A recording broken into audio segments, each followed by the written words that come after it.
বললে শুরু করব। হ্যাঁ, শুরু। ব্রাজিলের বেলেম শহরে যে আন্তর্জাতিক জলবায়ু সম্মেলন চলছে, এখানে আজকে স্থানীয় সময় 2:20 দিকে হঠাৎ আগুন লাগে।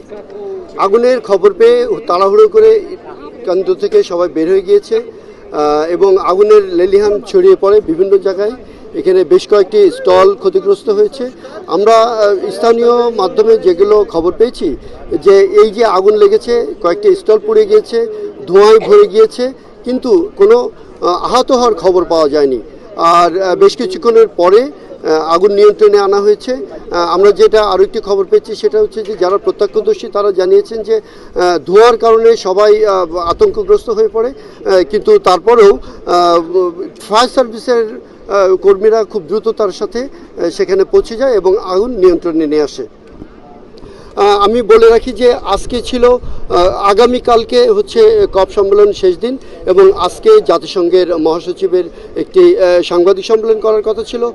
আজকে কথা ছিল যে এতদিন ধরে যে সম্মেলন চললো তার একটি খসড়া, চূড়ান্ত খসড়া তৈরি করা এবং চূড়ান্ত খসড়া প্রকাশ করারও একটি কথা ছিল, কিন্তু সেই সবগুলো কোনো কিছু এখন কখন কিভাবে হবে সেগুলো এখনও অনিশ্চিত হয়ে রয়েছে। এবং আমরা দেখেছি যে ভেতরে যত পার্টিসিপেন্ট আছে, যত অংশগ্রহণকারী আছে, সাংবাদিক আছে, সবাইকে বের করে দেওয়া হয়েছে। ভেতরে কিন্তু এখন কেউ নেই এবং এখন সব ধরনের কার্যক্রম, সম্মেলনের সব ধরনের কার্যক্রম বন্ধ। কখন এই সম্মেলন আবার শুরু হবে সেটি এখনও বলা হয়নি, কিভাবে শুরু হবে সেটিও বলা হয়নি। আমরা দেখতে পাচ্ছি যে সম্মেলন কেন্দ্রের বাইরে অনেকে অবস্থান করছেন এবং তারা অপেক্ষা করছেন যে পরবর্তী সিদ্ধান্তের জন্য, যে ইউএনএফসিসিসি থেকে যে সিদ্ধান্ত জানানো হবে সেই সিদ্ধান্ত অনুযায়ী তারা এখানে করবেন। আমরা এখানে যদি দেখি যে এখানে স্থানীয় সহ দেশি বিদেশি সব সাংবাদিকরা অপেক্ষা করছে। এখানে অ্যাম্বুলেন্স দাঁড়িয়ে আছে, ফায়ার সার্ভিসের গাড়িও দাঁড়িয়ে আছে। এই পথেই আগুনের কাছাকাছি জায়গাটি এবং সেই আগুনের আহত যদি হয়নি, তারপরে ভেতর থেকে কি তথ্য আসে না আসে এই জন্য সাংবাদিকরা এখানে অপেক্ষা করছেন।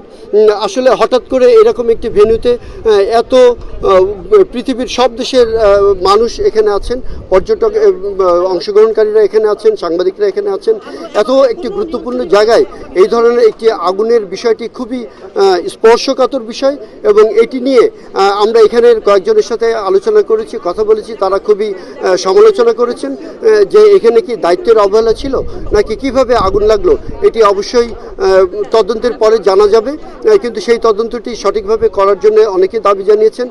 এবং আমরা এটি দেখেছি যে এই যে ভেন্যু যেখানে সম্মেলনটি হচ্ছে, সেই সম্মেলনটি কিন্তু অস্থায়ী একটি সম্মেলন কেন্দ্র, এটি কিন্তু স্থায়ী কোনো সম্মেলন কেন্দ্র নয়। এখানে কাঠ এবং চট দিয়ে মূলত এই বিশাল একটি সম্মেলন কেন্দ্র তৈরি করা হয়েছে এবং এটি আগুন লাগার সাথে সাথে দাও দাও করে বিভিন্ন জায়গায় ছড়িয়ে গিয়েছে, যার কারণে এর ভয়াবহতা একটু বেশি হয়েছে এবং মানুষজনের মধ্যে ভীতির সৃষ্টি হয়েছে। তো আমরা অপেক্ষা করছি সম্মেলনের পরবর্তী কী হবে, পরবর্তী সিদ্ধান্ত কী হবে এটার জানার জন্যে। সেই সিদ্ধান্ত অনুযায়ী আমরা ভেতরে ঢুকতে পারবো কি পারবো না, আজকের মতো সম্মেলন শেষ হয়ে গেল কি না, সেই সবগুলো কিছু এখনও আমাদের জানা নেই। এই ছিল আমার কাছে শেষ খবর।